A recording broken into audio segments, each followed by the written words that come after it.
It's another day on the farm here in Enfield, where this flock of sheep is keeping warm under some highly valued wool. We're Acre Fiber Farm, and we have about 50 acres here, and we run between 20 and 40 sheep. Patty Williams is an Army veteran who switched gears in life to carry on an age-old tradition. We focus on farm-to-yarn, so we grow flax and hand process that into linen yarn, but our main product is the Corriedale sheep. These cute Corriedale faces are known for their smooth wool, which is sheared off once a year by hand. This is as it is coming right off the sheep. The wool is then cleaned, spun and dyed, and ready for sale. Oh, it's an all-around hitter, actually. It's kind of like the pickup truck of wool, I like to think. You can use it for garments, for out-of-wear, but mostly it's for next to skin, so scarves, cowls, mittens, sweaters. This small farm produces about 200 pounds of wool a year, found here at the on-site store or local craft fairs. It helps supply a growing number of crafters in New Hampshire who love knitting and crocheting.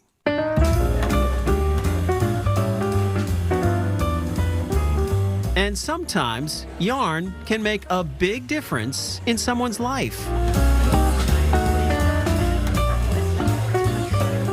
Once a month, the gym at the Moore School in Candia looks more like an assembly line.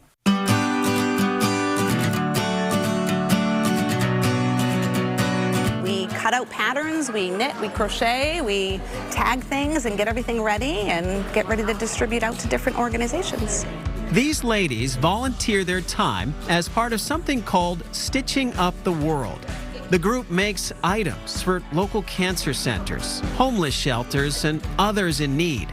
Oh, hats, blankets, scarves, mittens, dresses. Lisa Cody started the group 14 years ago in Candia, not even knowing how to crochet. Soon, others started showing up to meetings. You can tell everything that's made is made with love, and how can you not embrace a group like that? These ladies love being able to help by doing something they love. Oftentimes, they even take supplies home to finish the projects, including these worry monsters, which will be given out to kids at the Children's Hospital at Dartmouth. The children get to put a little worry on a piece of paper, put it into his mouth, and he gets to, eat that worry away for them, so they find a little more comfort. Stitching Up the World is always open to others joining the cause. They'll even teach you to knit or crochet. Since it started, they've made and donated 30,000 items. Some of these ladies, they could be putting their feet up and relaxing and doing whatever they wanted, and this is what they choose to do. Sometimes these crafting skills can come to the rescue, which brings us to a home in Allenstown, covered in Afghans, thanks to the late Jean Skafidis. My mom was a great lady.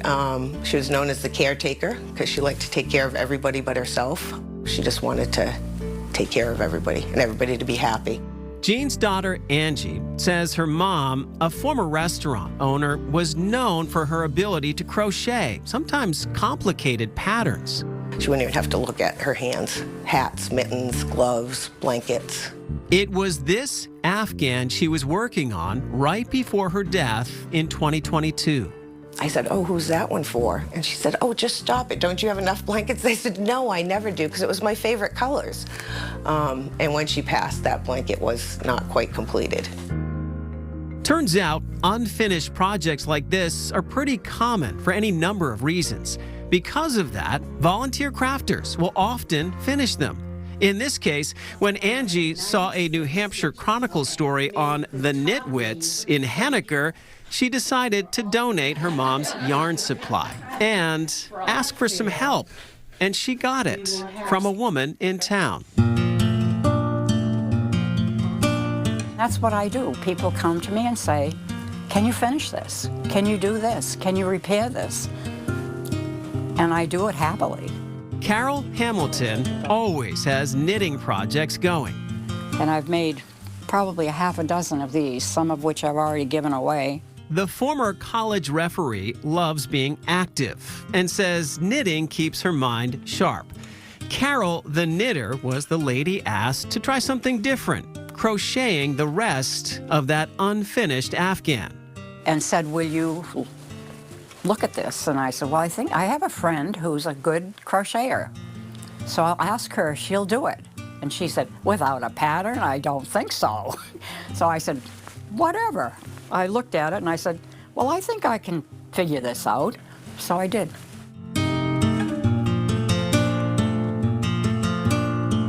Carol figured out the pattern, and she finished the blanket. For me, it's a challenge, and I like the challenge of finishing something. A small gesture of kindness that had a big impact. That once unfinished Afghan is now back home with Angie Skafidas. Every night this is on my lap. Keep me warm. While her mom is now gone, a team effort has kept part of her memory alive. It's like a hug from my mom. Keeps me warm and still taking care of me.